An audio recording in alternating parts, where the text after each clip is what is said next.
Fala pessoal, tudo bem? Tudo que é bom pode ficar melhor. E agora, Printcast e TV Abigraf estão juntos. Nós agora somos um só. E juntos nós somos muito mais queridinhos. E hoje a gente está recebendo um novo queridinho, um queridão, que é o Rodrigo Yamaguchi. É um cara que sabe tudo do mercado de flexo, conhece demais, é um cara que tem história de romper paradigmas, é um cara que teve em diferentes cadeiras da mesa, da grande mesa da flexografia. Ele tem muita coisa para falar para a gente e me ajude a receber. É isso aí. Boa. Obrigado. Valeu, gente. Obrigado. Prazer, viu? Um prazer enorme. Obrigado do convite. Obrigado do tempo de vocês. Espero contribuir. E agora ser mais um queridinho também. Mais um. Com certeza contribuirá. Valeu, Rodrigo. Obrigado, cara. Antes de começarmos, como pode ser diferente, temos que falar dos nossos patrocinadores, certo, Robson? É isso aí. A Top Coat Soluções em Vernizes, a Cor e Processo, nosso querido Boto, a Semic Tintas Gráficas, a Eurostar Duplicop, a Opção Offset, o Robson tá me passando uma cola aqui, ainda tô bem de cabeça, tá? E a Chroma Microencapsulado. Todos eles com episódio ali, vai lá no ECG Printcast, cada um tem um episódio falando um pouquinho da trajetória de cada um, linha de produtos, e graças aos nossos patrocinadores, no qual o Printcast consegue estar fazendo cada vez mais um trabalho bacana e trazer pessoas como o Rodrigo, entre outras pessoas outliers aí do mercado. Galera, não esqueçam de comentar, de compartilhar ali com um amigo, passa para o grupo de trabalho, de estar interagindo com a gente para cada vez mais o algoritmo do YouTube perceber a relevância do nosso podcast e estar subindo cada vez para mais pessoas. Vamos lá, vamos conhecer o Rodrigo, né? Vamos deixar ele falar um pouquinho agora. Rodrigo, faça para nós, pelo menos assim, um overviewzão geral, né? De como você entrou no mercado gráfico, como foi esse começo, enfim, até os dias atuais. Pô, legal. Eu vou tentar ser breve, né, de certa maneira, mas eu entrei no mercado gráfico, engraçado, né? Mas por influência do meu pai, que quando meu pai foi professor no Senai de offset, e eu desde pequeno sempre acompanhei aquilo meio à distância e tal, né? Em algum momento ele teve um birô também, e era numa época que ainda se usava aquele negócio de quarto escuro, químico e tal, e eu era criança, né? Então não era a princípio um negócio que me chamava atenção, né? Falei, caramba, tem um quarto escuro, né? Químico, que coisa estranha, né? E eu sempre desde criança, eu sempre gostei de coisas eletrônicas, né? Então acho que na minha cabeça sempre já imaginava indo para uma área de engenharia elétrica no final, sei lá, né? Mas em algum momento eu estava fazendo estágio, justamente, fiz curso técnico de eletrônica na GV, e eu fazia estágio na IBM na época. E aí, justamente, por uma conexão, até uma pessoa que meu pai conhecia também e tal. Bom, resumindo, eu acabei saindo do estágio, fui pro meu primeiro emprego, foi um emprego de técnico eletrônico, né? Na Tejaner.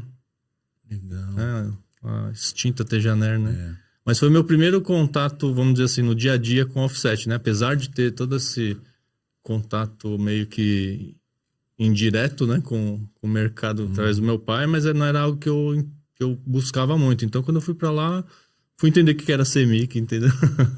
Significava essa seguinte.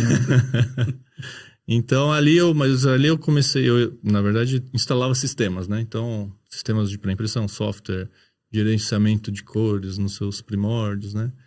E scanner cilíndrico, fazer instalação também de equipamentos de processamento, de chapa, de filme e tudo mais, né? Fazer infraestrutura também de rede e tal. Em algum momento, a McDermott, que fornece fotopolímero, né, para o mercado de clichêria e tudo mais, eles começaram a trazer equipamentos para o Brasil. Eles contratavam a Tejaner e eu sempre atendia esses caras, né? Então, em um certo momento, reduzindo a história, mas eu acabei indo para a McDermott. E aí, onde eu saí, vamos dizer assim, eu estava em offset e fui para Flexo, né? Porque aí eu passei, a partir dali, aí eu posso dizer que os últimos 25 anos praticamente, aí eu vim traçando essa linha de Flexo, né? Então, eu passei 10 anos na McDermott. Eu trabalhei na McDermott 2 anos aqui no Brasil. Na época, a McDermott era ainda tinha uma estrutura bastante enxuta. Mas na sequência eles me chamaram para ir para os Estados Unidos. E eu, nessa época, então, ainda fazia atendimento técnico para América Latina, principalmente. Inicialmente, uns 80% do meu tempo era América Latina, uns 20% Estados Unidos. Aos poucos isso inverteu. Estava lá em Atlanta, né? Então acabei atendendo mais Estados Unidos e Canadá. Ainda com a McDermott, eu acabei indo para a área de produto. Então, aí eu migrei. Na época, a gente estava... Isso foi logo após a migração do fotopolímero analógico para o digital.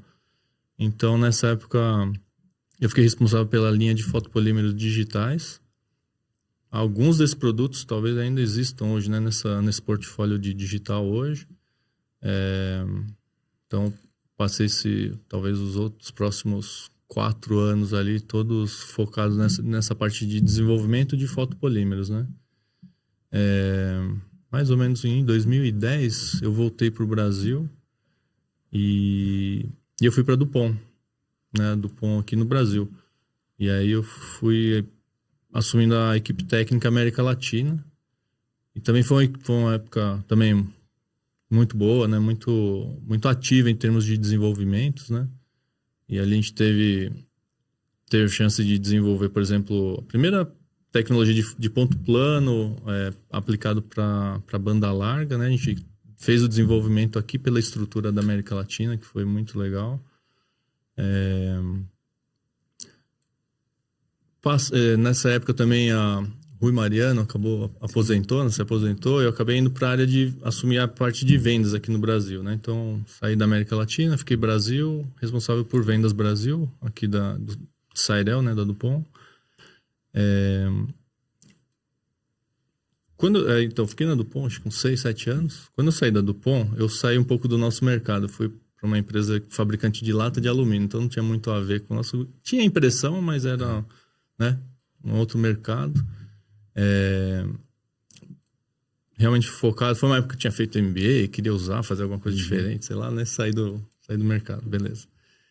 Eu voltei para o nosso mercado, meio que logo na sequência, assim, eu fui para a Fotograve, na época do, né, nosso saudoso senhor Geraldo, né, e aí lá eu entrei era sócio dele também, né, e eu ficava mais com a parte comercial e técnica, né. E foi também um momento legal. Em termos comerciais, realmente foi uma época muito legal. Mas a gente conseguiu também desenvolver uma tecnologia que foram as retículas, que a gente chama de retículas avançadas para flexo, né? Mas que, né, a gente estava até batendo um papo, né? Mas assim, é um ponto que, falando de flexografia, eu considero um dos grandes marcos, assim, da evolução da flexo, que foi a utilização de retículas avançadas, né? Até... Antes disso, se utilizava somente ponto circular. Então, flexografia era ponto circular, né? Retícula tradicional, ponto AM, né? E ali a gente desenvolveu uma retícula que rodava em 100 linhas por centímetro. Imagina, em flexografia era algo impensado, né? Foi até a época que a gente, né? Acho que a primeira turma que fez a certificação de G7 aqui no Brasil, né? A gente rodou o clichê dessa primeira turma foi a primeira apresentação talvez mais ampla assim para o mercado, né, da retícula de 100 linhas. Então foi algo muito interessante. E eram só né? técnicos ali, né? Só técnicos, 100%. Só fera, Muitos concorrentes, né, como clichêria, né? Verdade. Então, justamente, era um momento assim de apresentar, até era uma discussão interna nossa lá, né, falando, o que é melhor? Será que é melhor a gente apresentar para o mercado e mostrar como que vai, né, tipo, direcionar o mercado para onde que vai daqui para frente? Será que a gente deixa isso meio escondido e deixa né? A gente optou por apresentar, né? E acho que foi um caminho bom. Como a gente saiu, tem um passinho na frente, né? Tem um tempinho, né, para o pessoal se aproximar também. Mas hoje a gente vê que para flexo, no geral, foi excelente, né? Porque hoje a gente vê flexo...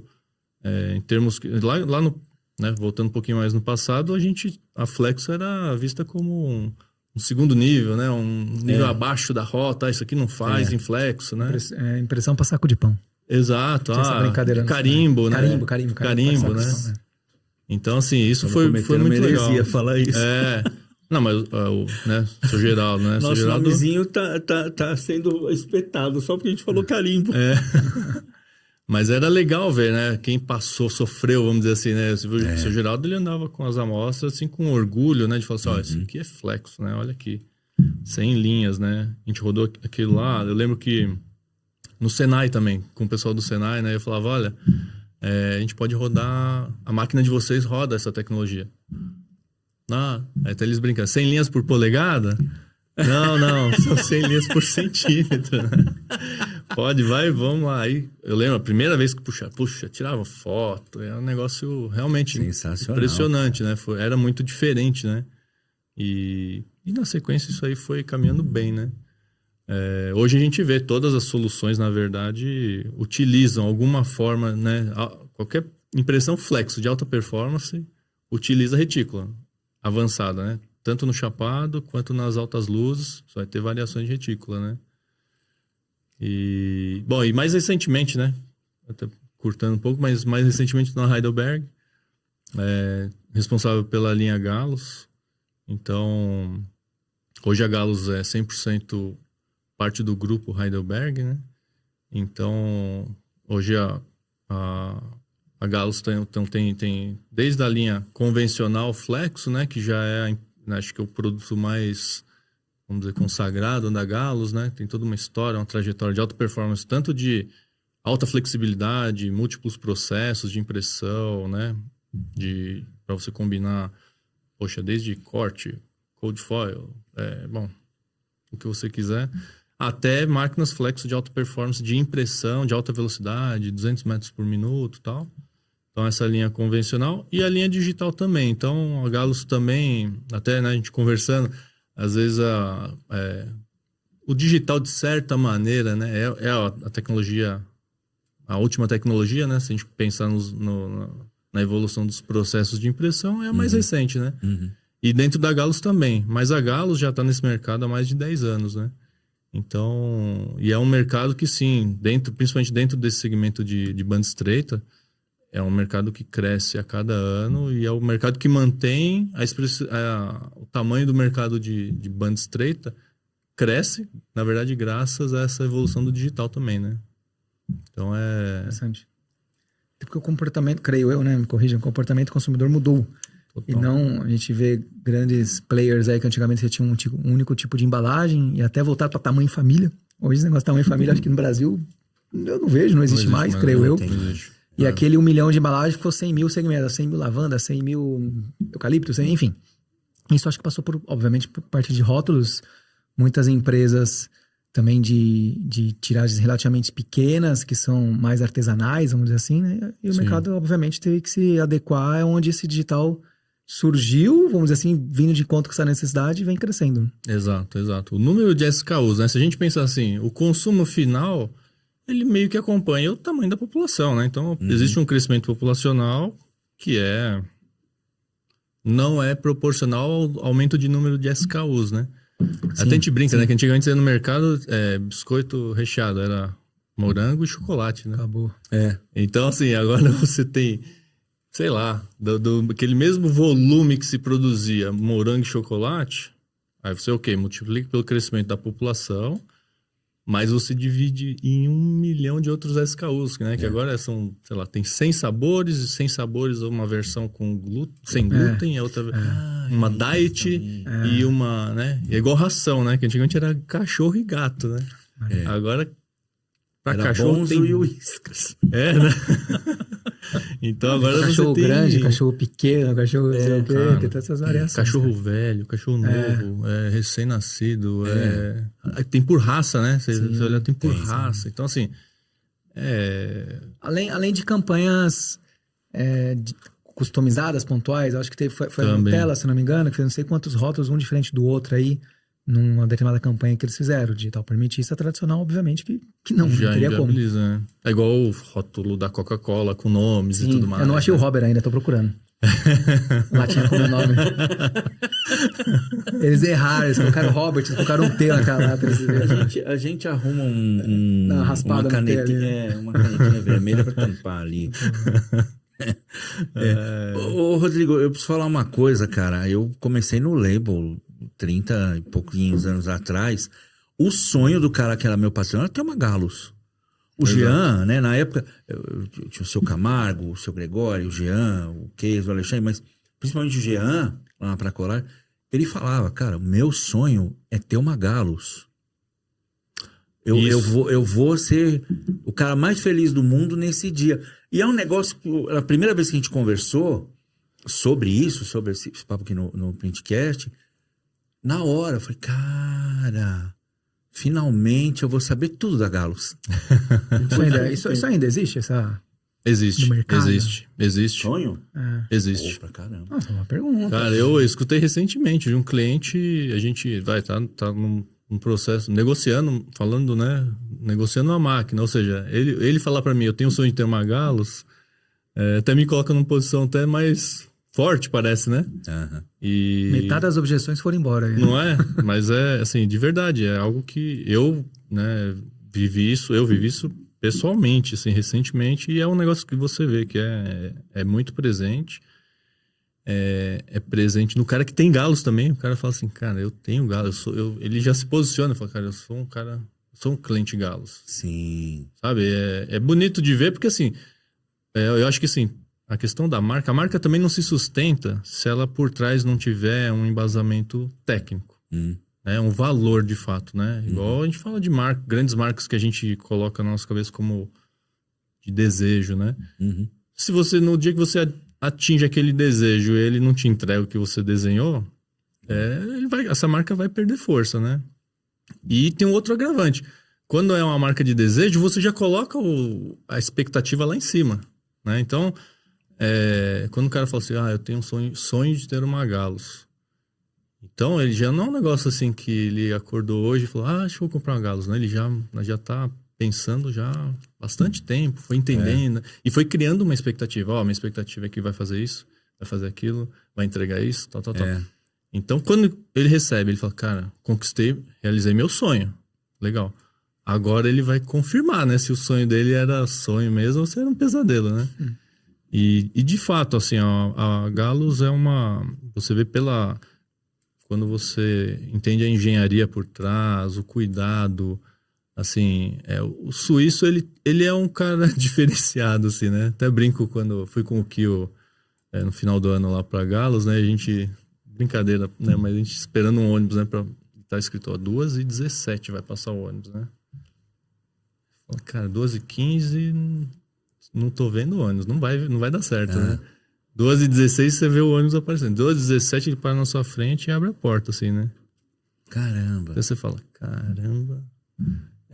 né? Assim, brincadeiras à parte, né? Mas assim... reflexo de organização. Exato. Tá na mentalidade deles. Não é que... Pra gente é um negócio impressionante. Fala, nossa... Isso é normal. Pra eles é mais um dia, né? É mais um dia, é o objetivo. Ele tem que fazer isso, né?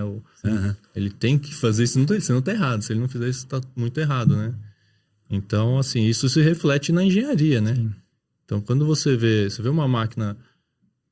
É o que eu falei, eu vim de banda larga, né? Na banda larga, você tem diversos fatores, ok. Você tem uma máquina maior, tinta solvente, né? As velocidades são maiores, você está falando de 400, 500 metros por minuto e tal.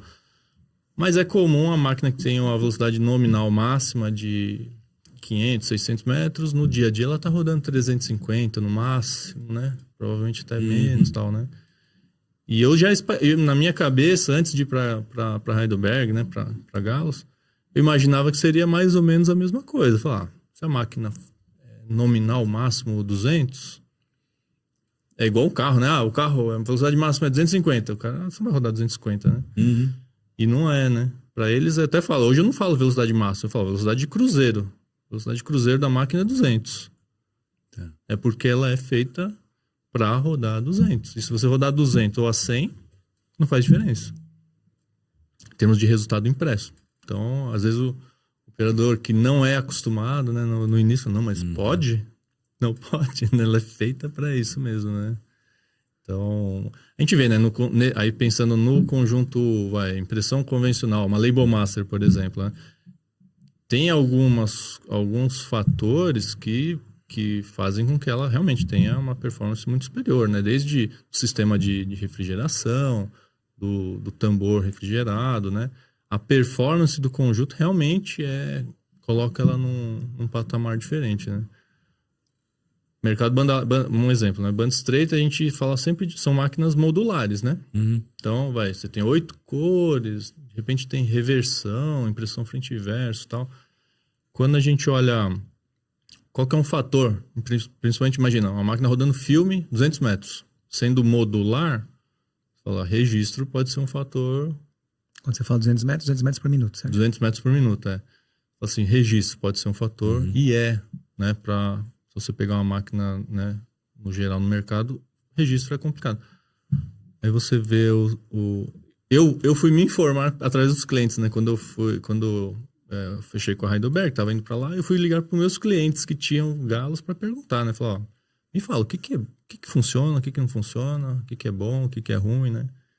E um ponto, assim, universal de todos, o registro dela é incomparável. A máquina tem registro automático? Tem. Tem cliente que não usa. Ela fala, mas se você tem, por que você não usa? Não, porque eu economizo 5 milímetros do refile, da marquinha de registro. Caramba. Por quê? Porque eu não preciso. A máquina não sai de registro. Tem a máquina 570, roda 200 metros e ela não sai do registro. E aí, então, aí entra a parte da engenharia, sabe? Engenharia, muitas vezes, às vezes, olhando de maneira simplista, parece que é só você pegar os componentes. Põe um tilt drum aqui, põe um controle servo de tensionamento aqui, e tá tudo jóia, né? E não é, né? Aí, a partir dali que entra a engenharia, né? Você vai afinar todos os componentes, né? E realmente é muito legal, assim. É uma máquina... Hoje eu entendo o cara que fala, eu tenho um sonho de ter uma Gauss, é legal mesmo. Eu acho que se eu tivesse, né, iniciando um business de impressão em banda estreita média, né, que a máquina vai até 570, tendo a possibilidade, eu tentaria também ir para uma linha Gauss, sinceramente. Entre banda larga e banda estreita, eu prefiro banda estreita também. Sabe por quê? Banda larga não usa verniz? Banda estreita usa verniz na saída. Normalmente. Boleto pro Robert. Normalmente. Sim. Então agora, que é um mercado, acho que é importante salientar, né? É um mercado que ele cresce anualmente, o banda estreita, mas a gente comentou brevemente antes, né, do bate-papo aqui, mas a fatia de convencional, ela não cresce, na verdade. O volume total banda estreita global, ela está em queda. O volume do convencional, né? Quem está compensando essa fatia é o digital. Então, esse que acho que é um outro fator importante, entendeu? Acho que um ponto importante para que é acho que posso chamar de diferencial, mas é algo muito legal para a gente como Galos, é que a Galos, ela desenvolve digital, ela faz a máquina híbrida, e é uma máquina híbrida de verdade, que eu digo por quê? Ela é a combinação de uma linha da Galos One, que é digital, com a Label Master, que é Galos também. Então, não é uma integração com um terceiro, e isso beneficia nessa tendência, né? Porque se a gente olha assim, banda estreita, convencional cai, digital cresce. Então, em algum momento, esse volume que era totalmente convencional, ele vai passar por um momento aqui de transição. A gente vê isso acontecendo na Europa, alguns grandes grupos comprando máquinas, eu falo assim, extremamente híbrida, porque é uma máquina, por exemplo, que tem 8 cores convencionais e mais o digital. E mais as operações de embelezamento, né, ou de corte, de aplicação de code foil, né? Que aqui a gente ainda não vê esse tipo de máquina chegando, mas que, né, a gente, de certa maneira, acompanha um pouco, né, esses movimentos, tanto da Europa quanto dos Estados Unidos também, mas em algum momento a gente vai ver esse tipo de máquina chegando aqui também, né? E aí, assim, acho que uma coisa muito legal da Galos é que isso é um equipamento 100% Galos, né? Não é uma integração com um terceiro, Porque gera até uma certa incerteza, né, pro cara que é o usuário dessa máquina, né? Sim. Pô, a máquina, eu quero uma híbrida. Mas a híbrida é uma integração, de repente, com um terceiro. É tão híbrida que se alguém tropeçar, eu tropeço junto. Exato. E a hora que tropeçar, onde que teve a ruptura, né? Foi nesse aqui, foi Comprei nesse aqui. do A, mas é a tecnologia do B, Sim. que tá em OEM, e aí como que Exato, fica? exato. É igual, sei lá, mas você comprou um Corolla híbrido e fala, não, legal, mas se der problema na parte elétrica, aí você vê com o cara lá da... A bateria da Hitachi. A bateria da Hitachi, o motorzinho é do, sei lá, do... Cara, essa semana eu tava conversando com um cliente que fica em Foz do Iguaçu. Então vou mandar um abraço pra eles, que eles falaram que acompanha. Kim e Jonathan, um abraço pra vocês, tá? É de vocês que eu tô falando aqui. Eles tradicionalmente são offset, né? Até perguntei, você ia vir na feira, tá? Porque nós estamos gravando na semana de Flex Label, né? Sim. Aí eu perguntei, Robert, não vou, gostaria aí, mas... Cara, dá uma olhada pra mim. Eu tô procurando flexográfica digital, porque eu tenho muita demanda disso. Hoje eu terceirizo, não quero mais terceirizar, que o volume tá grande e tal. Aí você comentou sobre isso, que o mercado vem crescendo e tudo mais, né? Eu lembrei dele. E aí dentro do que tu comentou, se a gente pegar o mercado, né, de entrada e tudo mais, talvez os números mudem um pouco. E a Gauss a gente sabe que tá na vanguarda, ela é referência, tá muito bem posicionada. Mas esses de entrada, se entrar dentro da Gauss ali para conversar, e entender os números, entender o ROI, é para eles também? Exato, Robert. É um ponto super importante que você tocou assim, porque até eu uso uma expressão que é tipo, justamente, né? Entra na concessionária para ver o carro, né? Mas assim, abre as portas para escutar e conhecer a Gauss, porque isso era uma preocupação minha, para falar a verdade. Porque eu venho do mercado flexo, mais banda larga de novo, né? E sempre escutei, poxa, a Gauss é um sonho, né? É um negócio distante, parece, né? Inatingível até, né? Sei lá. E eu tinha essa preocupação, porque eu falei, cara, legal. Poxa, pra mim, muito legal tocar essa divisão dentro uma marca super forte, desejo, né? Puxa, legal pra caramba. Mas eu quero ver ela no mercado, né? Eu quero acompanhar isso aqui avançando e tal, né? Então essa era uma preocupação minha. E é algo que a Gauss tem ciência disso, que assim, vamos falar, o lado bom, qual que é o lado bom? É legal ter desejo por um produto, né? E se depois de mais de 100 anos existe esse desejo, é porque existe um produto de fato que é bom, né? Porque senão ele já tinha se queimado sozinho, né? Com certeza. Então, legal, isso é muito legal. Um lado que não é tão legal é se você criar uma barreira, né? De repente, quando a gente fala assim, e essa barreira, né? Se eu vou rodar, mas assim, são valores, né? Então, no final das contas, a gente tem que ter, o que você falou, um ROI que faça sentido. E na nossa vida, a gente não compra tudo o mais barato. Se fosse só comprar tudo o mais barato possível, era até mais simples, né? A vida fala, qual que é o mais barato que existe de tudo? A gente ia lá e comprava, né? E a gente entende que não é isso que faz mais sentido, né? Então, é o que é o melhor. É o que tem o melhor ROI.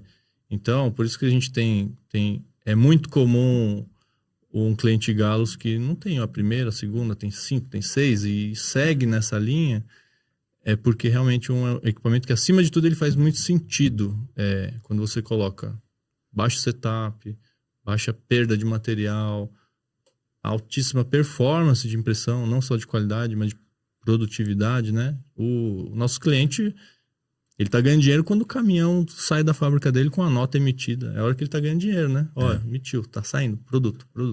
Enquanto ele tá fazendo setup, jogando material no lixo, ele não tá ganhando dinheiro. Então, assim, a máquina eventualmente pode ter uma cifra mais alta lá no início, mas é uma cifra que ela é alta só uma vez, né? Depois ela é mais barata, na verdade, né? Então, eu acho que hoje, assim, a gente sim faz uma certa... A gente tem uma preocupação que eu tinha, e acho que é o cuidado que a gente tem tomado, é para não ter uma barreira de entrada, né? Porque eu entendo, pô, legal, olha, o ROI faz todo sentido. Mas se você tiver um número proibitivo, ele nunca vai validar aquele número, porque ele não vai dar o primeiro passo, né? Então, isso já não existe. Eu acho que assim, algo proibitivo não existe. O que sim existe é isso aí, é entender a aplicação, configurar uma máquina que é a melhor máquina pro cara, e aí ele vai validar esses números e vai ser feliz e vai falar, eu quero a segunda, entendeu? Aí outra, ele valida, se potencializa isso em um período de 6 meses, um ano, ele vai ver o quanto que Exato. ele tem de economia, exato. né? E aí vai se pagando ali com o tempo. E é isso em tudo na nossa vida, na verdade, né? Todo consumível, em todo produto para uso pessoal, e assim é na fábrica, né? Então, acho que até essa questão do, é o meu sonho de ter uma Galos, acho que surgiu, vamos dizer assim, a Galos nunca fez uma iniciativa, né, de lá, ainda mais, imagina, há 100 anos atrás, fazer uma iniciativa de marketing para criar uma marca, não. Isso é um legado que foi construído, né, ao longo do tempo. Você vê no mercado, você vê, tem clientes que tem uma Galos e tem alguma outra para comparar, e ele fala, cara, é mais cara? Não sei, né, o primeiro número lá de partida acho que foi um pouquinho mais alto, mas depois de alguns anos rodando, não, essa aqui roda, eu gasto menos, né? Paga. Essa se paga facilmente, né? O que importa é o que ele vai produzir, né? Que é o que está no dia a dia. Exato. Sempre é o que mais importa. Mas, por alguma razão que a gente não conhece, em muitos casos, é o que menos o comprador de uma tecnologia considera. Ele fica preocupado com o custo de aquisição das coisas e ele esquece do custo em uso das coisas, que é o que vai pôr dinheiro na mão dele ou não. É simples. O que tem talvez de bom aos poucos acontecendo, né? É que conforme acho que nos últimos anos a gente tem, incluindo a Galos, né? Mas algumas máquinas que entregam mais informação, né? Então que trazem métricas já, a própria máquina entrega algumas métricas que aí permite fazer uma integração no sistema da fábrica, de gestão da fábrica, e aí ele começa a ter uma certa visibilidade, né? Fala, opa, peraí, poxa, depois de um ano, essa máquina aqui, produziu o dobro do que essa aqui. Né? Então, assim... Tem dashboards ali. Tem um dashboard, o cara hoje abre o celular lá e tem um indicativo, né? Pô, a gente começou com o mínimo que era uma gestão à vista, né? Com um painel lá que todo mundo pudesse passar e ver, ó, rodando a 200, essa aqui tá rodando a 70. Tá, já é algo, né? Agora, se você pega isso ao longo do tempo e consegue extrapolar outros indicativos, né? Financeiros, no final das contas, aí a coisa muda totalmente. A conversa, a máquina passa, ela mesma se vende, né? Então, assim, aí fazendo um paralelo com o mundo Heidelberg, né? Uma máquina Heidelberg, ela te traz tanta métrica que essa tomada de decisão, ela não é nenhuma decisão, é só, poxa, é 1 mais 1 igual a 2, assim, não precisa você fazer muita conta, né? Então, acho que, assim, a tendência daqui em diante é que todas as máquinas tenham um pouco de capacidade de entregar dados, né? Mesmo as mais simples, eu acho que começam a ter se ela não tiver nativa, o empresário vai poder, hoje consegue instalar um leitor que no mínimo extrai a produtividade dela diariamente. E aí, com o passar do tempo, começa a ficar evidente, né? Porque você passa no chão da fábrica, você bate o olho e fala 200 versus 70. Ah, legal. Incomoda, né? Mas fala... Mas se você pegar aquilo lá e deixa rodando, deixa acumulando por um ano, né? Aí o cara chega no final do ano, aí, caramba, aí sai uma cifra daquilo que fala, caramba... e se eu multiplicar isso por 2, 3 anos, aí fala, caramba, aquela máquina não é cara, né? Aquela máquina é barata, na verdade, né? Deixa eu pensar na próxima. Exato. Não, acho que existe uma questão cultural, né? Só ver preço. Sim. E é o nosso papel justamente fazer essas contas, porque normalmente o gráfico não faz essa conta. Uma coisa é uma decisão de compra de algum insumo, de algum produto relativamente barato e que é rápido você corrigir, é rápido você trocar. Sim. Equipamento, milhares, milhões de reais, exige, obviamente, um ciclo maior de negociação e tudo mais. E aí até pensando, né, numa evolução do próprio gráfico ali, o cara que começa, hoje ele não mede nada, hoje não tem um RP, hoje ele ali tá sobrevivendo, né? Sim. Mas a partir do momento que a empresa vai melhorando, Eu falo, a bandeira do Brasil é a ordem em progresso, né? Mas empresa tem que progredir e depois você vai colocando em ordem. A partir do momento que você vai melhorando, ou seja, vai progredindo, você precisa começar a ter alguns indicadores, uma área de gestão uma gestão ao menos uma gestão à vista. Sim. E aí sim, eu acho que é o time daquele gráfico começar a fazer esse tipo de conta, porque ele tá evoluindo. E quando ele tá ali sobrevivendo, é muito difícil. Sim. É muito difícil. Mas eu acho que esse é o nosso papel, de chegar e mostrar, fazer as contas. Porque deixar pelo gráfico, peraí, eu não vou pagar isso aqui, eu vou ter 10% mais barato. Pô, mas em 6 meses, com tudo que a máquina oferece, ou até menos, né? Se paga e você sai no lucro, né? Então, acho que passa muito por isso, creio eu. Exato, sem dúvida, sem dúvida. E é legal porque, assim, a gente tá até comentando, né? Assim, muitas empresas, dependendo do porte, a operação dele gira em torno daquela máquina. Aquela máquina é o que vai pagar as contas mesmo, né? Que vai trazer novos Normalmente negócios. o dono é o que toca a máquina ali, se bobear. Exato, ele pelo menos tá de olho nela, né? Tá todo mundo de olho naquela máquina ali, né? Então, quando você coloca uma Galos na fábrica, parece que se for a primeira, tem um momento de, sabe, de tipo, opa, peraí, agora a gente... É outro jogo. É outro jogo. Agora é outro jogo. A gente tava aqui, legal, poxa, joia e tal, mas agora a gente decidiu entrar num... Entramos para disputar a Champions League. Entramos pra Champions Não, League. mas a Série B. Exato. Olha, tava legal, a gente tava, né, ó, jogando bem e tal, mas agora mudou. Agora a gente vai jogar... Que nem com o time, foi uma brincadeira, mas quando o time da Série B só pra você precisa ter uma nova estrutura, senão não se sustenta. Lógico que só uma analogia aí, mas é isso. Você entrou para disputar um outro tipo de mercado, você precisa ter equipamento para tal. Senão... Um exemplo, assim, a gente tem... O legal vai dessa combinação, né? Quando a Heidelberg adquiriu 100% da Galos, né? Um ponto super crucial para essa operação é que agora você tem um equipamento Galos com uma estrutura técnica Heidelberg, que a gente sabe que é referência no mercado. Então, assim, por exemplo, o cara comprou uma Galos. Poxa, legal. Aí, semana passada a gente entregou uma Galos, por exemplo. Finalizou, assinou, o cliente assinou, aceitou, muito obrigado, tchau. Então, não é obrigado, tchau. A partir dali, ok, a gente vai ter um retorno para treinamento e tudo mais, mas a Heidelberg tem uma equipe de performance.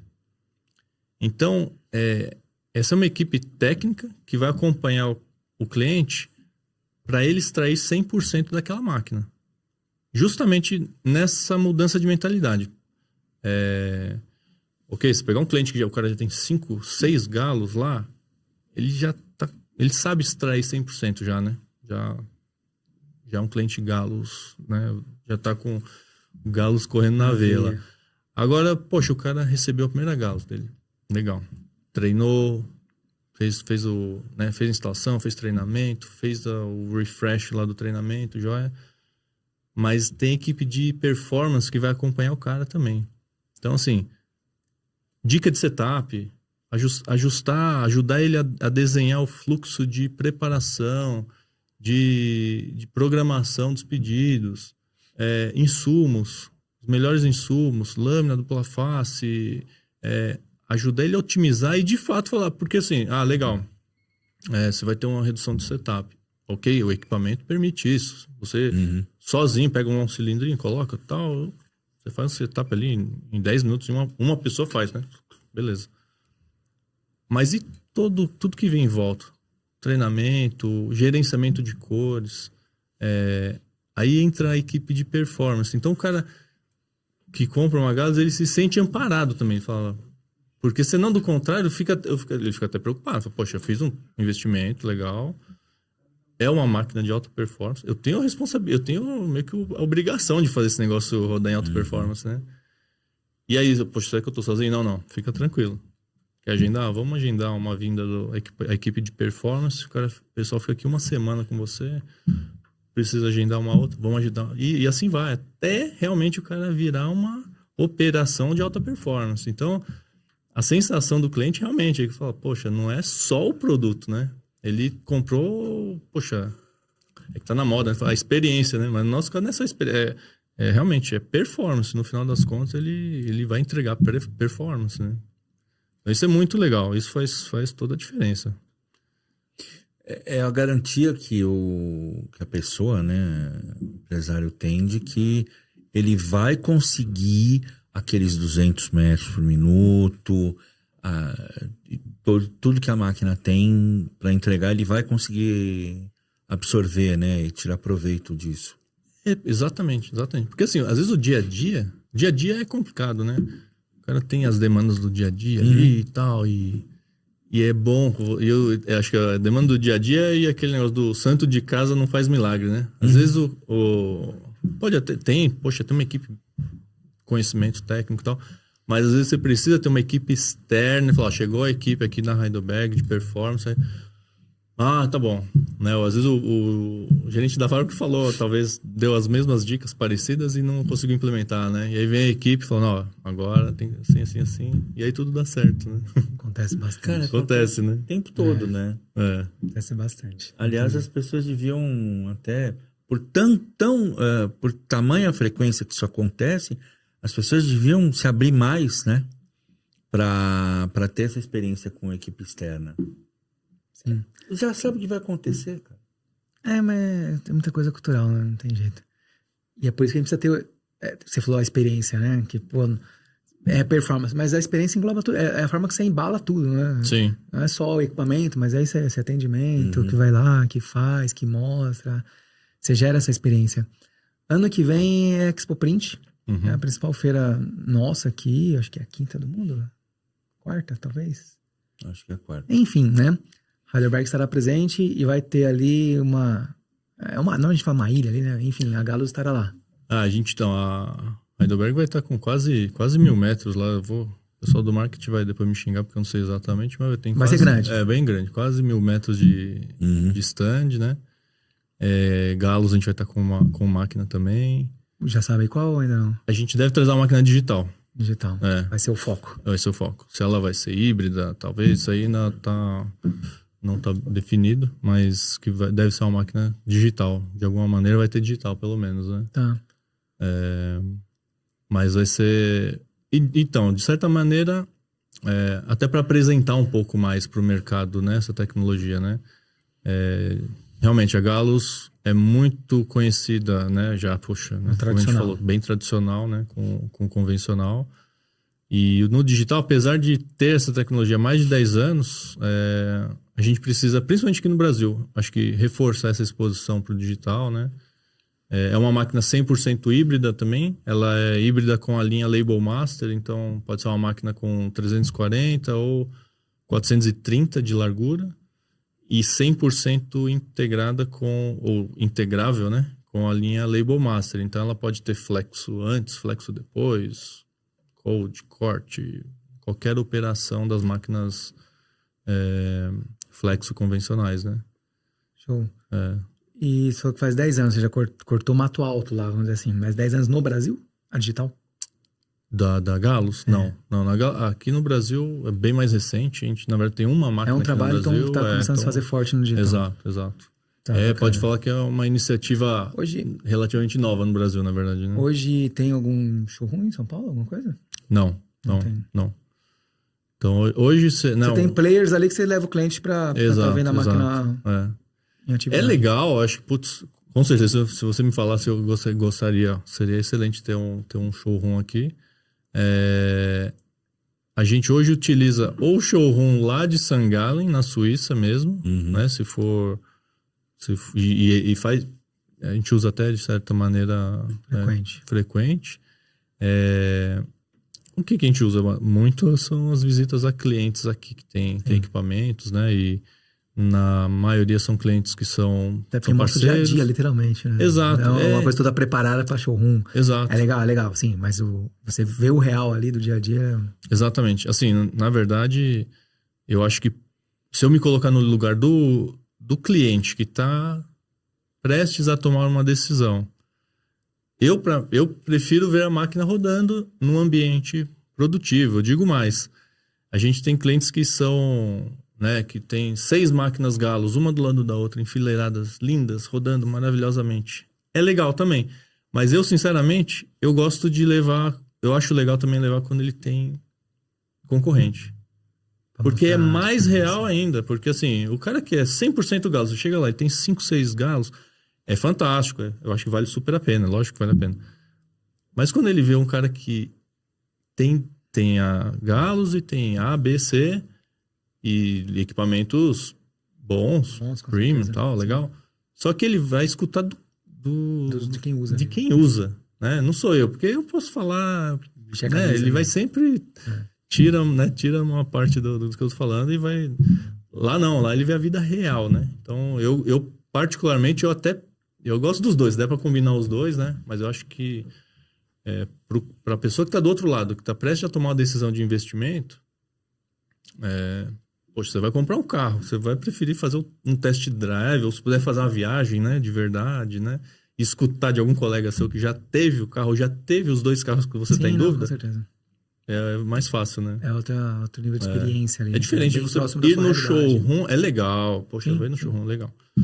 Vai ver um cara que só teve aquele legal também. Mas o cara que tem os dois, Você falou da showroom, lembro o nome da cidade.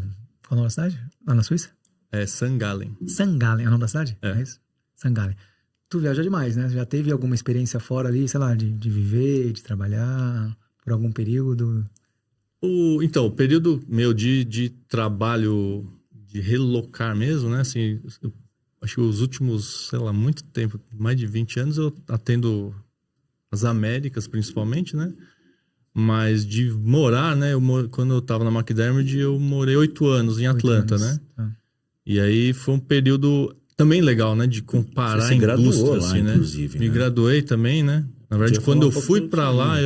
eu não tinha terminado minha graduação, né? Uhum. Então, eu terminei a graduação quando eu estava lá. E sim, né? Foi um período que eu pude conviver com a indústria de verdade, no dia a dia, né? Na indústria americana e tal. Entendendo realmente, é uma indústria que tem muito foco em produtividade, né? A qualidade, você tem um nível de exigência que, poxa, lógico, o produto tem que ter uma qualidade aceitável, né? Minimamente aceitável, né? Mas é fato que o americano, o foco é produtividade, Já né? ouvi uma expressão que lá eles usam muito good enough, né? Tipo, Good enough, good tá enough. bom o Esse suficiente. Você vai pagar por isso? Eu vou te entregar isso. Exato. E senta Senta a madeira. madeira, Você exato. se formou em que lá? Engenharia elétrica. Engenharia elétrica. Então, assim, é igual a gente via, né? Na época, eu lembro que você via os primórdios industriais mesmo da impressão em gama, né? Uhum. E aí você via uma print pack, por exemplo, rodando uma bobina com 3 produtos, né? Sei lá, Doritos aqui, Ruffles e tal, e a mesma bobina saindo e tal. Só que o foco é em produtividade, né? O foco é produtividade. Então, deu good enough? Good enough, vai embora, entendeu? Você fica perdendo tempo no setup aqui. Exato. Vai no mês aí, vambora. Acerta na produção. É isso aí. Então, assim, eu acho que, assim, se a gente pegar, né, o padrão brasileiro, na verdade, a gente sempre se baseou muito mais pela Europa, né? Talvez buscando um pouquinho além na qualidade e talvez, pelo menos historicamente, sacrificando um pouco mais na produtividade, né? E os Estados Unidos... bastante, né? Então, todo aquele... Puxa... Se as empresas fizerem pós-cálculo adequado, elas vão ver... Colocar 20 minutos de setup, daí 40. E aí vai. Exato. A gente sempre fala, quando tá conversando com dono de gráfica, quanto tempo você acerta? Eu acerto em 20. Acerta mesmo? Esse é o que está calculado. Né? Vamos junto ficar daqui de longe observando e abrir aqui. Cara, é sempre muito mais do que... Sempre. Por isso, aliás, essa cultura justifica o cara muitas vezes não ter o apreço que deveria ter por fazer um bom ROI, um bom cálculo, né? Porque às vezes vai só na orelhada, vai na galega. Exato. Só, às vezes faturamento, volume produzido, sei lá, enfim. E justamente uma compra dessa, um investimento desse, né? Ele faz muito sentido quando você avalia todos os números, né? Avalia todos os números, de fato depois faz um assim, faz o trabalho de performance para de fato executar, né? De fato reduzir o setup. Vamos pensar na indústria de rótulo, por exemplo, um substrato caro, né? Então, assim, você pega uma Galos, uma passagem de material por conjunto impressor tem 1,4 metros só. Então, Que isso. você pega às vezes você pega uma passagem de material, você vai somando aquilo ali, você joga lá 1,8 vezes a perda de material versus uma Galos, ou 2 vezes mais perda. Aí você pega uma máquina, uma Galos, qualquer Galos, na verdade, tem pré-registro. Então você colocou o cilindro lá, ela posiciona no ponto de pré-registro. O pré-registro coloca ele assim, a pouquíssimos milímetros, ou 1 milímetro Centésima de milímetro. do ponto de registro de fato. Então, a hora que ele deu a primeira puxada, ele já tá no registro. Aí, então, vai soma, né? Parece detalhe, mas não é detalhe, quando né? não faz essa análise prévia, vamos dizer assim, quando não faz. Ele tem até um pseudo-saving ali na compra, Exato. mas ao longo do tempo ele tá deixando dinheiro na mesa, literalmente. Exato. É. Exatamente. Poxa, é coisa tonta. Igual se for comprar um carro, você vai economizar, sei lá, né? 5% na compra do carro, mas ele vai beber 10% a mais. E você fica com o carro anos. Aí você fala, Vai beber por anos, né? Vai beber o resto da vida dele a mais, né? 10% a mais. Será que valeu a pena aquele pseudo-saving, né? Você economizar uma vez ou economizar todo dia, ou a cada job, Exato. é muito melhor eu economizar a cada job. É igual o gerenciamento de cores, né? Eu não posso nem falar com um especialista melhor, mas assim, na época de clichê, eu sempre falo com o convertedor, falo, cara, gasta muito tempo uma vez. Isso. Gasta muito tempo. Parou meio período sua fábrica. Mas faz uma vez. E a gente deixa redondinho e nunca mais. Você não vai ficar depois fazendo gerenciamento de cores na mão, na máquina, né? E é a mesma coisa, a mesma coisa. Só que o cara não quer parar, né? Nossa, mas eu vou parar 3 horas a máquina. Cara, são as melhores 3 horas da sua vida. Tem um amigo meu que recebeu um convite para trabalhar numa gráfica, e uma das condições dele, eu assumo a tua gráfica de embalagem, mas um dia por ano é dia de treinamento. Eu vou pegar todos os equipamentos e todos os operadores vão fazer um treinamento de reciclagem. E o cara é assim, ó, isso não está, como que é? É inegociável. Não está sob questão. E ele, cara, não, isso aí é a minha condição. Não está sob questão. Ele foi para um outro lugar. E aí ele falou assim, eu vou provar para vocês. Pegou um pessoal de acabamento do turno da noite, que é um turno mais difícil, né? Tem pouca supervisão ou nenhuma. Se tornou o melhor turno. E aí ele apresentou para a diretoria, você tá vendo? É o ato de fazer bem feito uma vez, na preparação. Exato. É melhor, é isso aí. É o melhor investimento de hora, é esse aí. Não tem... E se infelizmente o empresário não conseguir enxergar isso aí, isso vai atrapalhar. Isso vai atrapalhar lá pode ser, vai atrapalhar hoje e mais à frente vai atrapalhar mais ainda, né? Porque você ter uma máquina, empresa com uma estrutura mais enxuta, operando mal, talvez ele consiga sobreviver, mas se ele começa a crescer e fazer grandes investimentos e grandes estruturas e operando mal, aí é uma receita muito perigosa, né? Muito perigosa. É o que mostra muitos caras. A gente fala, tem caras que o cara, ele precisou crescer para ele se arrebentar todo, para ele cair. Mas é isso aí, ele cresce com a peneira cheia de furos, né? Aí vai cair mesmo. Às vezes eu tenho um pensamento, né? Treinamento, eu vou treinar o cara vai sair, vai para outro lugar. É melhor assim, mas cara treinado. Lógico, né? O sair, você tem N fatores, cada um sabe o que acontece da porta para dentro, né? Mas enfim. Mas é melhor você ter uma pessoa treinada ali e te dando o retorno do que você não treinado, vai sair muito mais caro. Exato. É melhor você ter uma pessoa treinada que sai que uma pessoa que não é treinada que fica eternamente com você, que vai só te dar B.O. Então, às vezes é mudar um pouco essa mentalidade, né? Exato. Tinha um diretor do seu Totoca, ele falava assim, mas o cara já não tinha que vir sabendo? Até tinha. Cara, eu penso que todas as empresas, ela tem que ter um braço de educação, seja com os clientes. Muitas vezes você dá fornecer um material para ela ali, pô, eu tenho muita dúvida, você tem um material explicativo, não só você conversar, mas às vezes um material... Mas tem que trazer isso para dentro da empresa. Seus colaboradores precisam ser treinados, pô. Exato. Até porque é o ponto de contato com o cliente. Muitos deles, né, tem um ponto de contato ali, então você tem que trazer esse treinamento para dentro, senão é difícil. Vai ter gente que vai me xingar, mas eu sempre falei assim, não sei por que chama artes gráficas esse negócio. Por que não chama engenharia gráfica?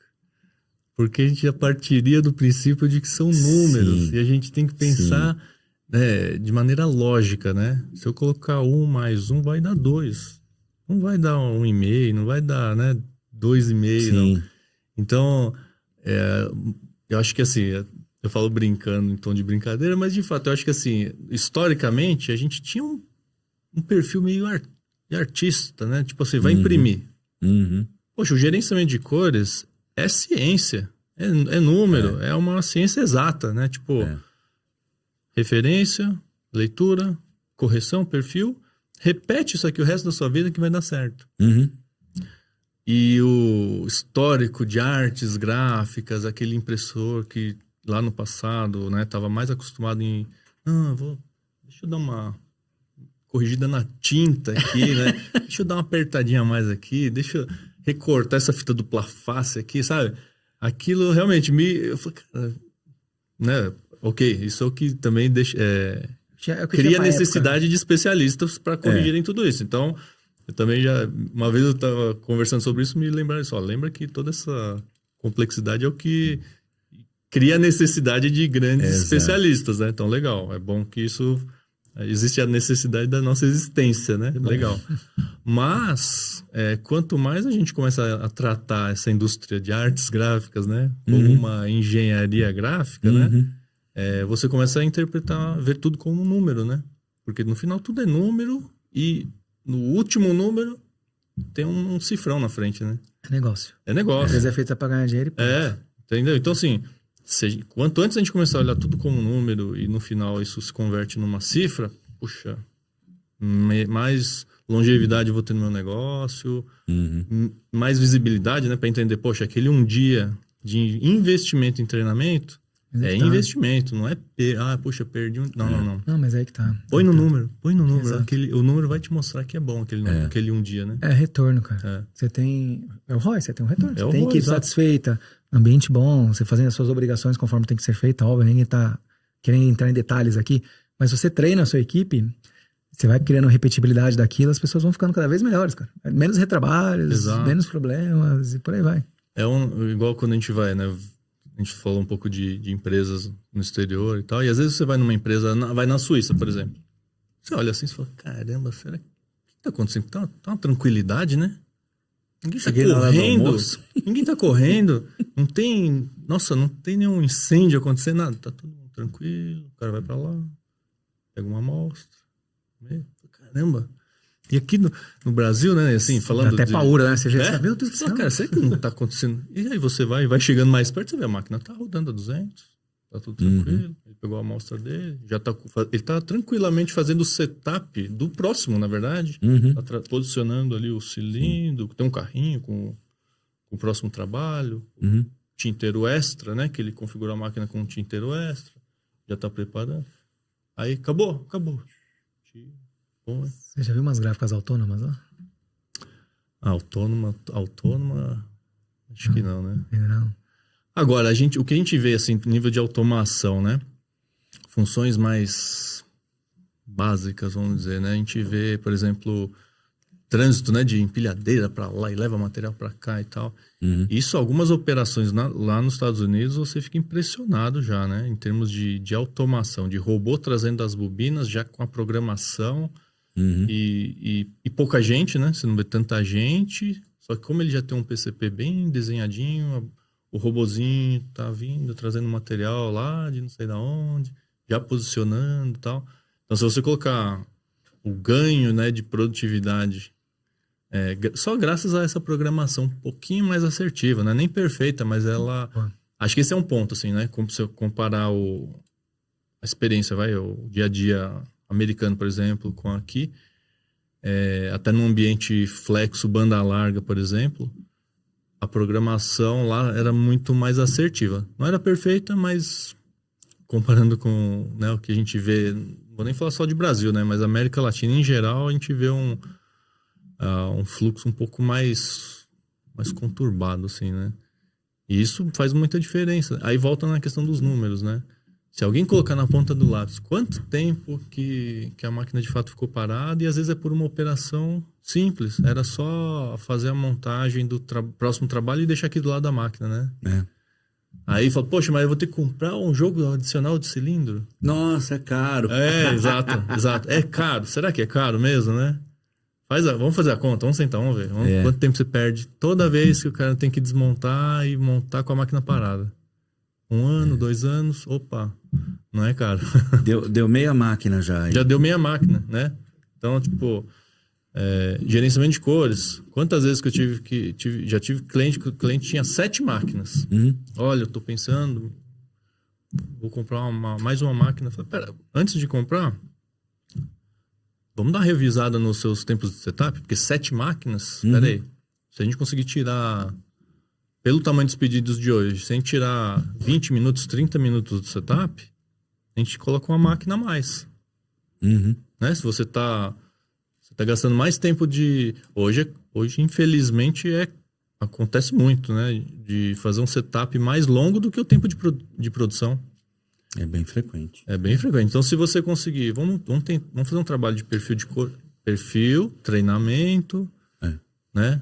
Porque perfil sem treinamento também não resolve. Aí é até mais perigoso. É até mais perigoso. Você adiciona uma variável que ninguém controla. Exato. E Quer você... dizer, um ponto que não está controlado. Exato. E todo mundo acha, tá feito. Tá feito, tá bom. E você tirou uma ferramenta, porque o cara pensava assim, antigamente eu podia fazer meu ajustezinho na mão. E agora falou, não, você não pode. Falou, mas não posso. Não é que você... O ideal é que você imprima bem. Exatamente igual todas as vezes. O papel da correção tá na pré-impressão, né? Tá no perfil. Deixa o perfil fazer o papel dele, você faz o seu papel, vai dar tudo certo, né? Mas aí tem que ter treinamento, ele tem que entender isso, né? Tem que repetir, tem que ter tem o tal do investimento das boas horas prévias para se fazer as coisas. Isso. Tem o tal da performance, que às vezes o cara só vai lá só com o checklist, né? Tá mantendo isso, tá fazendo isso, tá tudo feito, então tá tudo certo, né? Vai vir a turma de performance, então é melhor eu manter mesmo, né? Que eu tô fazendo, né? Vamos voltar para os velhos hábitos, né?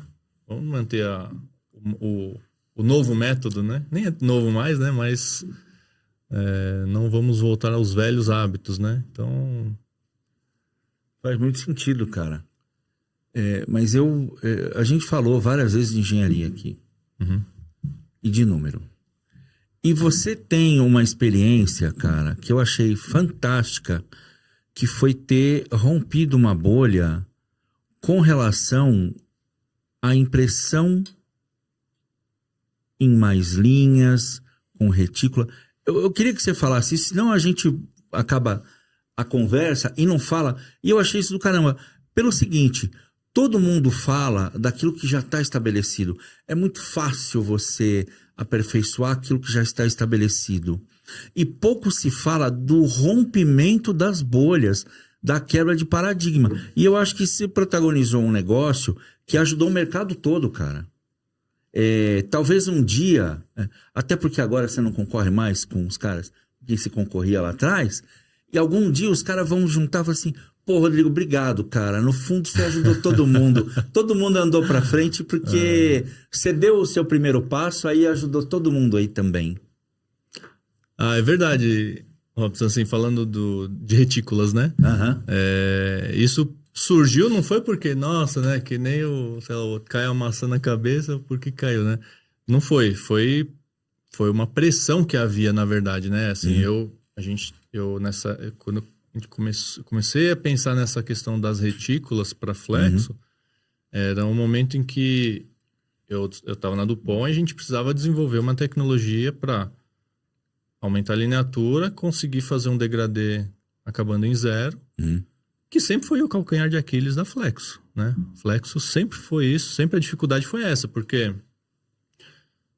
tudo que você configura, imagina um 0 a 100, né? Numa escala de degradê. Tudo que você faz para otimizar o chapado, você penaliza as mínimas, né? E toda a linha de raciocínio sempre foi desenhada em cima de ponto circular, flexo se utiliza ponto circular, ponto. E isso cria uma certa barreira, porque chega um momento que se você está tentando fazer um degradê fino e em lineatura alta, para o clichê de fotopolímero, é um problema porque você tem pontos em relevo. Então, se você tenta diminuir muito esse ponto, ele perde sustentação. Ele chega uma hora que ele vira tipo uma agulhinha e ele não consegue imprimir bem. E aí é onde gera aquele degradê feio, né? Então, você é obrigado a matar o degradê em 3%, né? Que era o que sempre foi feito. E qual que foi, assim, a quebra de paradigma foi essa. Falou assim, não, peraí. Lineatura não é o problema. Vamos subir a lineatura, só que a gente desenha a transição de altas luzes, vamos usar uma retícula híbrida. Mas aí isso já se tentou porque a estocástica cria um chiado. Legal, realmente. Vamos usar outra alternativa. Então, basicamente, eu comecei a trabalhar nessa retícula que fazia isso, fazia uma transição híbrida, ou seja, ela vinha AM, né? Vinha diminuindo o tamanho até um certo ponto, travava num ponto grande ainda, e a partir dali a gente começava a remover pontos praticamente, né? Mas é o tal da modulação, né? Então era AM, né? Amplitude modulada e passa para frequência modulada, né? Muda a frequência do ponto. E essa foi, assim, acho que a quebra de paradigma foi falar assim, vamos fazer isso, só que o que a história dizia pra gente? Olha, quando você tem problema nas mínimas, abaixa a lineatura. E ali foi ao contrário, né? Falei, não, vamos subir a lineatura, porque se eu subo a lineatura, eu tiro o aspecto granulado da retícula híbrida. Subo, vou lá em cima. Tanto que, né, na época de fotográfico, a gente lançou esse produto, batizou ele de FG100, porque era uma retícula para rodar em 100 linhas por centímetro. Subo para 100 linhas, aumento a faixa de transição. Então, às vezes a transição estava iniciando lá em 12%, 15%, já começava a modulação. E aí, de repente, isso deu certo, né? Porque no final você estava com um ponto grande, que para o fotopolímero era importante. Sim. Um ponto com sustentação. E aí, poxa, então, eu lembro que assim, o primeiro teste que a gente rodou 100 linhas, uma banda larga, em 400 metros por minuto, a gente fez um degradê que acabava em 0 no meio. Então ele vinha, zerava no meio e puxou e aquilo lá saiu aquela coisa, né? 0 e voltava, né? Então foi realmente, foi a primeira vez que um fotopolímero rodou 100 linhas, fazendo um degradê, terminando em 0, né? Então isso foi uma quebra realmente de paradigma, que se a gente olhar hoje no mercado, acho que qualquer aplicação de alta qualidade de flexo utiliza alguma versão de retícula híbrida que faz esse papel. Então, como que vai fazer? Hoje você tem grandes fornecedores de pré-impressão que desenvolveram retículas fantásticas, mas no fundo todas elas fazem isso, né? Subiram a lineatura, ok, talvez não precise do 100, talvez 70, 80 já atende, mas eu utilizo essa técnica, né, de fazer modulação do ponto da retícula, né? Então, realmente, isso foi algo que, assim, eu acho que como flexo, né? Como flexo, isso beneficiou muito, né? Porque hoje você vê uma impressão e flexo rodando... Cara, eu tenho clientes hoje que rodam no dia a dia 120 linhas. Caramba. E a lineatura passou a não ser uma barreira. Porque ela era uma barreira, né? Técnica. Na hora, eu tenho tal anilox, então eu só posso... Tinha a regrinha do 5:1, né? 4:1, 5:1, virou 6:1, né?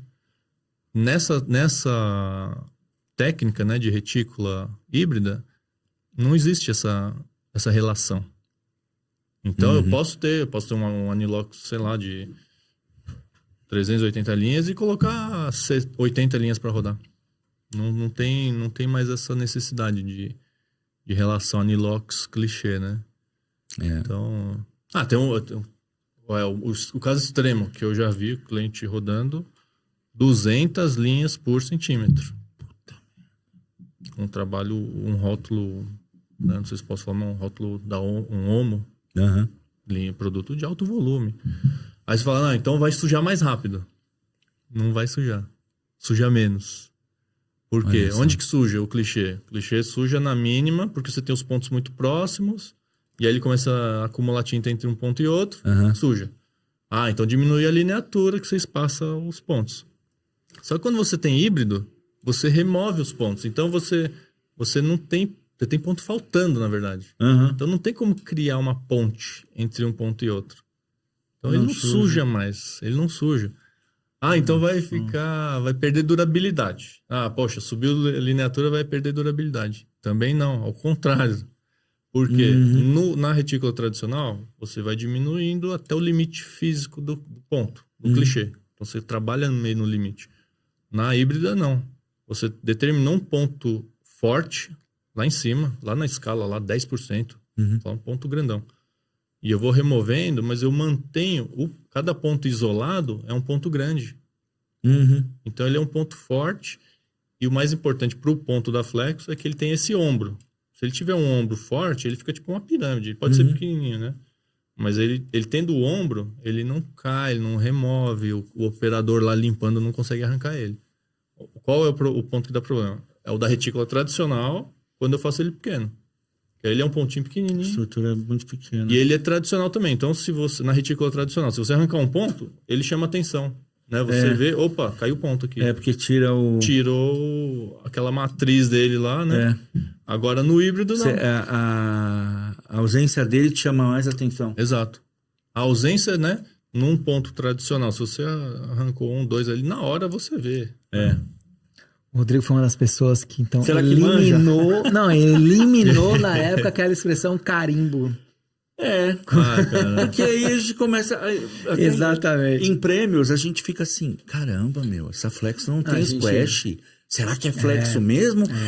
Ou classificaram errado o produto? A gente fala... Não, pô. A gente fala esse carimbo, que era uma brincadeira de muitos anos atrás, mas foi um dos mercados que mais evoluíram, em termos tecnicamente falando, né? Enfim. Rodrigo, estamos partindo para o final. Acho que o papo foi muito bacana, mas ainda dá tempo aí de fazer mais uma pergunta. Visão de futuro, né? O que a Galos pensa para os próximos anos? Enfim, dentro do que você possa estar compartilhando com a gente, claro. Não, perfeito. Cara, assim, a gente falou bastante de digitalização, né? De trazer informações também das máquinas, né? Então, acho que, assim, esses dois pontos são muito importantes, né? Máquinas que tenham capacidade de gerar dados e informações, né? Então, se a gente fizer um paralelo da linha convencional com a linha digital,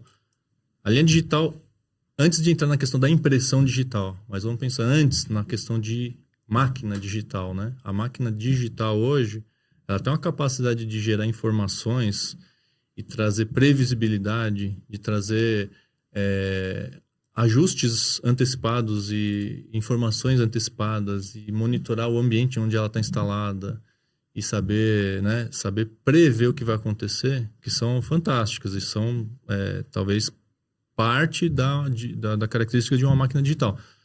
Então, um ponto importante é que trazendo para a máquina convencional, uma máquina hoje convencional, Flexo, né, Galos, ela também traz um nível de informação, de previsibilidade, de monitoramento da produção dela muito grande. Isso é muito importante, porque eu volto para o que a gente falou de engenharia gráfica, né? De saber como que a gente converte aquele ROI que a gente falou.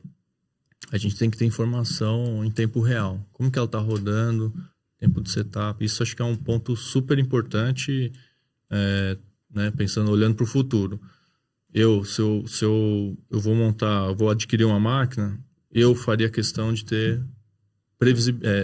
informação, ter uma máquina que me gere dados de como que ela está rodando, né? É o tal do dashboard que a gente fala tanto, mas é igual você compra um carro hoje, só o fato de você estar no carro, e você vê, a velocidade está aqui, meu consumo está aqui, a autonomia está aqui, minha velocidade média está aqui.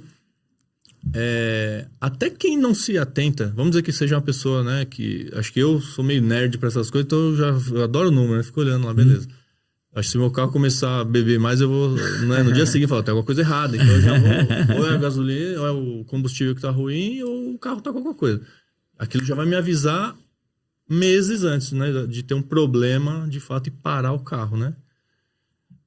Então é o tal do dashboard. Então, a máquina tendo essa capacidade de te trazer informações mais detalhadas, né, de produção, de eficiência produtiva, e você sabendo usar isso, interpretar, Você, muito antes de ter de chegar lá na cifra final, né? Você já sabe onde corrigir, onde que ela tá, qual é o produto que me dá lucro, qual é o segmento que eu devo atuar e investir, qual é o segmento que eu não devo atuar, né?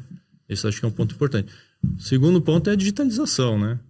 Então, assim, as máquinas digitais, a capacidade de serem híbridas trazem um benefício enorme.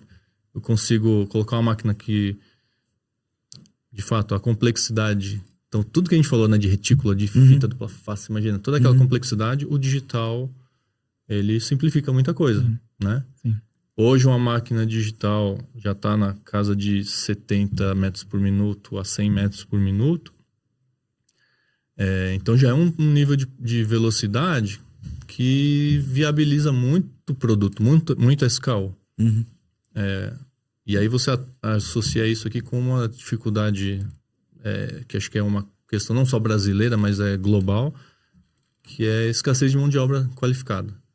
Então, uma máquina digital, ela é mais fácil de operar, né? Você não precisa entender de retícula, você não precisa entender de dupla face, de lâmina, né? É uma infinidade de coisas que você fala assim, não, isso aqui esquece, agora é só CMYK, né? Ou que seja gama, não sei, mas a impressão digital simplifica muita coisa. Se eu penso nesse aspecto, falta de mão de obra, diminuição de volume por SKU, o digital ele começa a atender uma boa parcela, né? Então, acho que se eu olhasse, né, você me perguntou, olhando para frente, eu pensaria nesses dois fatores. O empresário que quiser jogar a Champions League precisa de números, precisa de dados. Não só ter os dados, mas entender, interpretar e tomar ações baseadas nesses dados. E, né, em Deus nós confiamos, para todas as outras coisas, nos tragam dados. Exato. Certo? É isso aí. Eu vou contar algo engraçado, né? Para ilustrar, mas assim, eu jogo vôlei, né? Adoro jogar vôlei, até hoje. E aí eu lembro que eu entrei num campeonato, e agora tem o tal do scout, né? Tem um cara que fica lá anotando o que você fez, né? Acertou, fez um ponto de ataque, errou um passe, errou um... Enquanto não existia esse cara, às vezes se você joga lá e fala assim, pô, eu dei 2 cravadas ali, pô, tá jogando pra caramba, né? Arregacei, né? Bem. Aí vem o cara com o papelzinho do seu scout, né? Aí beleza, tá lá, ó, as 2 cravadas estão lá, mas tem 3 passes errados, tem 2 bolas pra fora que você botou. Aí você fala, caramba, não joguei bem, né? Se você olhar o scout mesmo, não ficou legal, né? E eu lembro que quando eu vi isso, eu falei, caramba, esse é o bendito da integração, do API lá da máquina. É isso aí. Precisa Né? ter. Que o cara finaliza o dia e fala, nossa, olha, você viu, tiramos um serviço bonito pra caramba, né? Traz lá uma amostra, nossa, olha só. Cara, não é isso que vai sustentar a empresa, né? Boa. Então, Que fera. O empresário, cuida do scout, viu? faz o scout. Se Chama liga aí. Chama um cara que se for preciso, né? Pra fazer o scout de fora. Né? Boa, Tá cara. legal demais, cara. Cara, obrigado. Valeu demais pela Imagina, tua mano. participação. Satisfeito, Botinho? Algo a Satisfeito? Tenho que acrescentar. Por favor. Rodrigo, agora você tá carimbado na comunidade do Printcast. Você é o cara. novo queridinho oficialmente. Seja bem-vindo aí ao grupo dos queridinhos. Obrigado pelo seu tempo de você estar aqui com a gente. O Rodrigo se deslocou pra caramba. Não são poucos quilômetros, não. Isso é uma baita generosidade com a gente aqui e com o público que assiste a gente. Por isso vocês têm que curtir e compartilhar, viu? Imagina, gente, eu que agradeço. Pra mim é sempre um prazer. Poxa, vocês Muito são bom, legal demais. especiais, né? Como pessoas aí pra indústria também, mas como pessoas também. Então, pra mim não foi esforço nenhum, foi um prazer. Que massa. Agradeço. Rodrigo, meu valeu, amigo. cara. Obrigado. Galera, a programação de junho tá na metade, mas acho que 1 ou 2 episódios pra frente.